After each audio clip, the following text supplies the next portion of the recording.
सवाईजपुर क्षेत्र जो है वो एक बड़ी जनसंख्या वहाँ पर निवास करती है, लेकिन विकास की दृष्टि से लोगों का मानना है कि अभी भी वो क्षेत्र विकास की दृष्टि से उस विकास की रफ्तार में भागीदार नहीं बन पाया है जो रफ्तार विकास की मिलनी चाहिए। आप विधायक रहे हैं, आपने क्या ऐसी चीज़ें दी हैं क्षेत्र में जिस पर आपको ये भरोसा है कि लोग दोबारा मौका देने जा रहे हैं? और सवाईजपुर की जो मुद्दे थे, वर्षों से लंबित मुद्दे थे, जिनके आधार पर मांग चली आ रही थी कि ये काम हो जाए।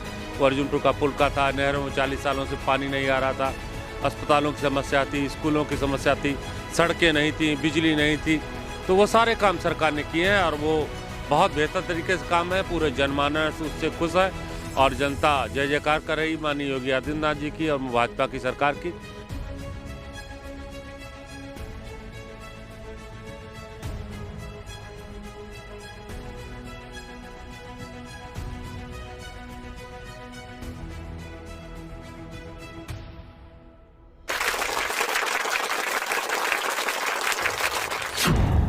सभी सियासी दलों के योद्धा राजनीति के मैदान में निकल चुके हैं। युद्ध क्षेत्र बिल्कुल सज गया है और अब वो वक्त आ गया है जब सबको ये दिखाना है जनता के बीच कि कौन जनता के लिए बेहतर है, कौन जनता का सच्चा हितैषी है। सभी विधानसभा क्षेत्रों में संग्राम बिल्कुल चरम पर है और मतदान की तारीख लगातार निकट आ रही है। और हरदोई जनपद में हम मौजूद हैं, हमारे साथ मौजूद हैं मानवेंद्र प्रताप सिंह जो कि सवाईजपुर विधानसभा के विधायक हैं और भारतीय जनता पार्टी ने फिर इन पर भरोसा जताया है और ये चुनाव क्षेत्र में पार्टी के ओर से जनता के बीच जा रहे हैं और दोबारा समर्थन मांग रहे हैं कि ये चुनाव जीतें और ये चुनाव जीतें, उसके साथ ही उत्तर प्रदेश में बीजेपी की सरकार दोबारा आए। इस बात के लिए लोगों का समर्थन मांग रहे हैं। मानवेंद्र जी, इस बार के चुनाव और 17 के चुनाव में क्या फ़र्क देख रहे हैं आप? इस बार का चुनाव पहले ये था कि जनता देखना चाहती थी भारतीय जनता पार्टी की सरकार क्या करेगी क्या नहीं करेगी, और उसने जांचने परखने के लिए, और जैसा कि उम्मीद थी भारतीय जनता पार्टी से उस आधार पर वोट किया था। लेकिन अब हमने पेपर देके पर्चा पास किया है, हम लोग बाकायदा अच्छे नंबरों से पास हुए हैं, तो लोगों को भरोसा हो गया है कि भारतीय जनता पार्टी की सरकार बनी है तो निश्चित रूप से विकास पहुंचेगा, लोगों की उम्मीदें पूरी होंगी और इस आधार पर इस बार वोट करने जा रही है।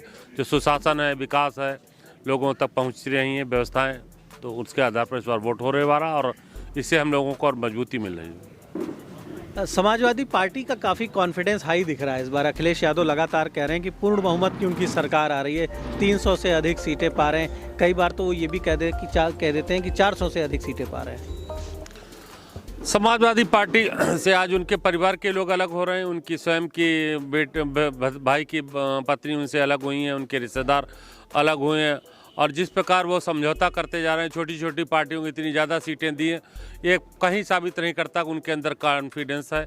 चुनाव में उन्होंने छोटे छोटे दलों को महत्व दिया और अपनी हैसियत, उनकी हैसियत ज़्यादा उनको टिकट दी, इससे भी उनको लगता है कि वो कहीं लड़ाई में है ही नहीं और चुनाव से बाहर है। और जिस प्रकार उनका कुछ पिछली सरकारों का जनता भी भूली भी नहीं है, तो हमें नहीं लगता समाजवादी पार्टी कहीं इस लड़ाई में भी आ पा रही है। 300 सीटें तो बात बहुत दूर है, वो 150 सीटें भी पा जाएं तो बहुत बड़ी बात होगी।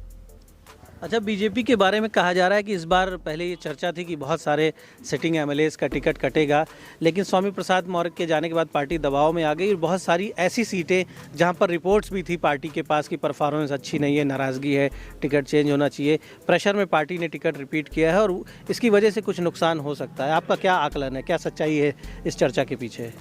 नहीं, ये तो कोई ऐसी धारणा नहीं है। टिकट जिनका कटना था उनका कटा है। स्वामी प्रसाद मौर्य से कोई पार्टी दबाव में नहीं आई। स्वामी प्रसाद मौर्य तो खुद हारने वाले थे और वो अपनी सीट बदलने के लिए पार्टी पर दबाव बना रहे थे, अपने बेटे को टिकट देने के लिए बना रहे थे, अपने दामाद को टिकट देने के लिए बना रहे थे, जबकि हमारे यहाँ कुशवाहा समाज के बहुत बड़े बड़े नेता हैं और वही मंत्री छोड़ के गए हैं, विधायक छोड़ के गए जो जानते थे उन्हें टिकट नहीं मिलेगी या वो हार जाएंगे। और भारतीय जनता पार्टी किसी प्रेशर में आके टिकट नहीं दिए। जो विधायक का परफॉर्मेंस अच्छा था उनको टिकट दिया गया। दूसरा ये था कि पार्टी की लहर बहुत तेज़ी से बढ़ती चली जा रही, लोगों को भरोसा हो गया, लोगों को कॉन्फिडेंस होता चला जा रहा था कि भारतीय जनता पार्टी ही सुशासन दे सकती है, विकास कर सकती है। तो अच्छा समर्थन भारतीय जनता पार्टी में था, तो पार्टी ने सर्वे कराया और देखा कि जो विधायक जीत सकते हैं उनको टिकट दिया, कोई दबाव और प्रेशर में टिकट नहीं दिया। और उसके बाद भी टिकट कटे जिनके कटने वाले थे, जो काम ठीक से नहीं किया, जनता की आकांक्षाओं पर खरे नहीं उतरे, उनका सबका टिकट पार्टी ने काटा भी है। सवाईजपुर क्षेत्र जो है वो एक बड़ी जनसंख्या वहाँ पर निवास करती है, लेकिन विकास की दृष्टि से लोगों का मानना है कि अभी भी वो क्षेत्र विकास की दृष्टि से उस विकास की रफ्तार में भागीदार नहीं बन पाया है जो रफ्तार विकास की मिलनी चाहिए। आप विधायक रहे हैं, आपने क्या ऐसी चीज़ें दी हैं क्षेत्र में जिस पर आपको ये भरोसा है कि लोग दोबारा मौका देने जा रहे हैं? जी, हमारा क्षेत्र कुछ समस्याग्रस्त क्षेत्र है। 5 नदियाँ हमारे यहाँ हैं, उनका संगम हमारी विधानसभा में होता है और हमारे यहाँ बाढ़ की समस्या 80% क्षेत्र बाढ़ग्रस्त रहता है, तो दिक्कतें तो हैं ही। और दूसरा, पिछली सरकारों ने कभी ध्यान नहीं दिया। सुभाषपुर विधानसभा जिले के दूरस्थ विधानसभा क्षेत्र है, तो इस बार माननीय योगी आदित्यनाथ जी के नेतृत्व में जिस प्रकार प्रदेश का विकास हुआ, उसी तर्ज पर सुभाषपुर में विकास किया गया। और विशेषकर मैं सुभाषपुर की तरफ से धन्यवाद देता हूं कि सुभाषपुर का विशेष श्रेय मिला हमारे सारे मंत्री लोगों ने, जिससे मैंने कभी कोई प्रस्ताव रखा, कोई पत्र दिया, तुरंत वो परियोजना स्वीकृत हुई। और सुभाषपुर के जो मुद्दे थे, वर्षों से लंबित मुद्दे थे, जिनके आधार पर मांग चली आ रही थी कि ये काम हो जाए, वो अर्जुनपुर का पुल का था, नहरों में 40 सालों से पानी नहीं आ रहा था, अस्पतालों की समस्या थी, स्कूलों की समस्या थी, सड़कें नहीं थी, बिजली नहीं थी, तो वो सारे काम सरकार ने किए हैं और वो बहुत बेहतर तरीके से काम है। पूरे जनमानस उससे खुश है और जनता जय जयकार कर रही माननीय योगी आदित्यनाथ जी की और भाजपा की सरकार की, और पुनः इसी आधार पर भारतीय जनता पार्टी की सरकार बनाना चाहती। एक बार आप जिस क्षेत्र में विधायक रह चुके हैं, उसी क्षेत्र से पार्टी ने दोबारा मौका दिया है आपको चुनाव लड़ने का।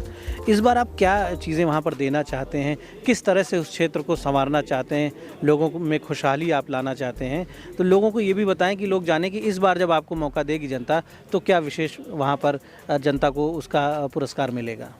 जी बिल्कुल, चूँकि मैं विधायक बना तो जन आकांक्षाओं को पूरा करने के लिए बना हूँ। मैं सुभाषपुर विधानसभा क्षेत्र में रहता हूँ, मेरा रात्रि विश्राम भी अपनी विधानसभा के अंतर्गत होता, वहीं मेरा घर है।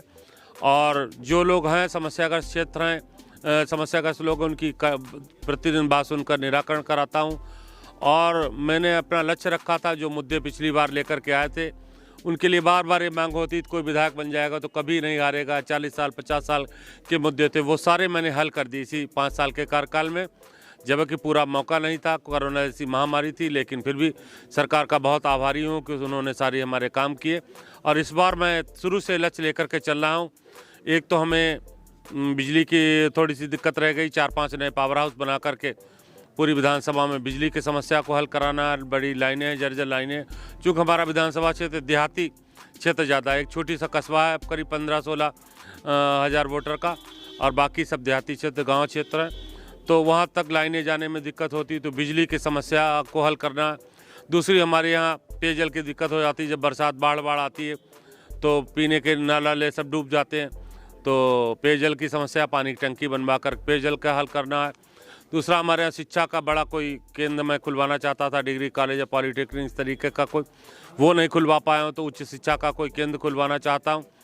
और चौथा, हमारे यहाँ स्वास्थ्य के मामले में अभी 4 हॉस्पिटल मैंने स्वीकृत कराए, और इस बार मैं चाहता हूँ घर 10-15 किलोमीटर का बड़ा अस्पताल बनवा करके, और जो हमारी PSC CSC उनको अपग्रेड करा कर स्वास्थ्य की बेहतर व्यवस्था दूँ, क्योंकि हमारे यहाँ के अभी मरीज हरदोई या फरुखाबाद आते हैं, ये मैं करना चाहता हूँ। और इसके अलावा हमारे यहाँ जो औद्योगिक क्षेत्र हैं कोई अभी नहीं है।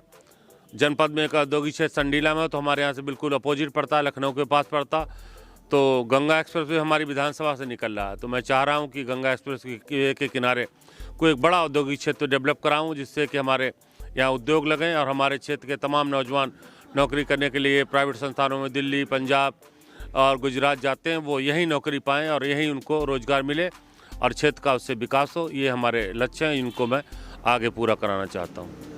मानवेंद्र जी, आपके क्षेत्र में आपके जो राजनीतिक विरोधी हैं, जो प्रतिस्पर्धा में हैं, आपके खिलाफ समाजवादी पार्टी ने एक प्रत्याशी उतारा है, जिसके बारे में कहा जा रहा है कि वो ब्राह्मणों को भी, जो बीजेपी के परंपरागत वोटर्स हैं, उनको भी कन्विंस करने की कोशिश कर रहे हैं, और आपके खिलाफ वहाँ पर एक माहौल भी बनाया जा रहा है इस तरह का कि ब्राह्मण समाज आपसे नाराज़ है, इस तरह की चर्चाएँ, और इस आधार पर एक बड़ी चुनौती आपके खिलाफ खड़ी करने की तैयारी की जा रही है। तो इसका सामना किस तरह से कर रहे हैं, और ब्राह्मण समाज के लिए क्या संदेश आपने दिया है, किस तरह से उनको कन्विंस कर रहे हैं?